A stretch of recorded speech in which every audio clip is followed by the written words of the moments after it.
Dharmareddy INPR మాజీ commissioner Vijay Kumar రెడ్డిపై ప్రభుత్వం విజిలెన్స్ విచారణకు ఆదేశించింది.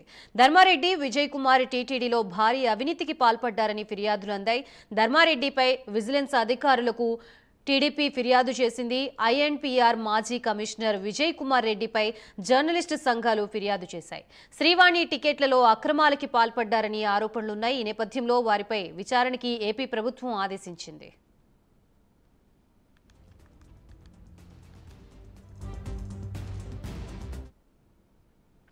ప్రశ్న ఇదే అంశానికి సంబంధించి మనకి పూర్తి అప్డేట్స్ ఇవ్వడానికి మా ప్రతినిధి సునీల్ సిద్ధంగా ఉన్నారు. సునీల్.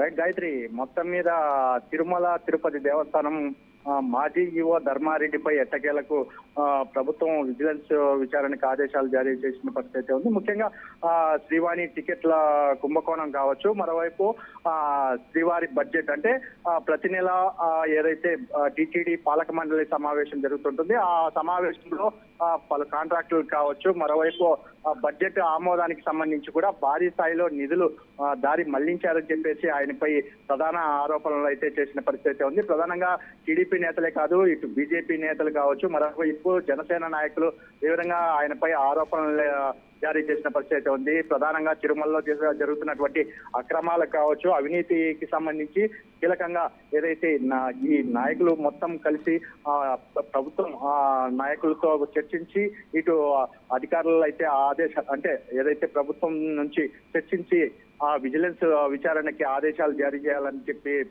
పలు దఫాలుగా కోరుతున్న పరిస్థితి ఉంది. అంటే ప్రధానంగా తిరుమల శ్రీవారి దర్శనానికి సంబంధించి చూసుకున్నట్లయితే దర్శన సమయాలు మార్పు చేయడం కావచ్చు, మరోవైపు నాయకులకి అంటే ఏదైతే మాజీ మంత్రులకు కావచ్చు, ఎమ్మెల్యేలకి చాలా మందికి ఎక్కువ దర్శన టికెట్ల కేటాయింపు కావచ్చు, శ్రీవాణి దర్శనానికి సంబంధించి టికెట్ల కేటాయింపులో భారీ స్థాయిలో అవినీతి జరిగిందని చెప్పేసి ఏదైతే శ్రీవాణి టికెట్లకు సంబంధించిన డబ్బు దారి మళ్లించారని చెప్పేసి ఆయనపై ప్రధాన ఆరోపణలు ఉన్నాయి. ముఖ్యంగా ఏదైతే ఆయనతో పనిచేసినటువంటి అధికారులను కూడా విచారించాలని చెప్పి ఇప్పటికే విజిలెన్స్ అధికారులకి ఆదేశాలు జారీ చేసిన పరిస్థితి ఉంది. ప్రధానంగా ఏదైతే ఆయన టీటీడీని అడ్డం పెట్టుకొని ఇటు వైకాపా పార్టీ కోసం నిన్నటి ఎన్నికల్లో పూర్తిగా అక్కడి నుంచి అంటే బయట నుంచి విరాళాలు కూడా సేకరించినట్లయితే ఇట్లా ఆరోపణలు వస్తున్న పరిస్థితి ఉంది.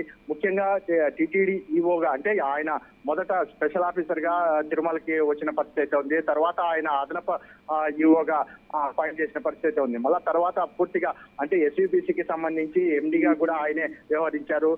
పూర్తి స్థాయిలో అంటే ఈవోగా బాధ్యతలు చేపట్టిన తర్వాత టీటీడీని పూర్తిగా అవినీతికి పూర్తిగా పాల్పడ్డారని చెప్పేసి ఆయనపై ప్రధాన ఆరోపణలు అయితే ఉన్నాయని చెప్పొచ్చు. ఎందుకంటే మొదటి నుంచి టీడీపీ కావచ్చు, బీజేపీ నేతలు మొదటి నుంచి ఆరోపిస్తున్న పరిస్థితి ఉంది. ఎందుకంటే తిరుమలలో జరుగుతున్నటువంటి అక్రమాలు కావచ్చు, అవినీతికి సంబంధించి ప్రధాన కారణం ఈవో ధర్మారెడ్డి. ఈయన ఖచ్చితంగా ఇతనిపై అదే అంటే ఏదైతే విచారణ జరిపించాలని తరచూ కోరుతున్న పరిస్థితి ఉంది. ఏదేమైనప్పటికీ ఇప్పుడు విజిలెన్స్ విచారణ ఆదేశాలు జారీ చేయడంతో ఇటు టీడీపీ నేతలు సంతోషం వ్యక్తం చేస్తున్న పరిస్థితి ఇక్కడ నెలకొంది. గాయత్రి. Thank you Sunil.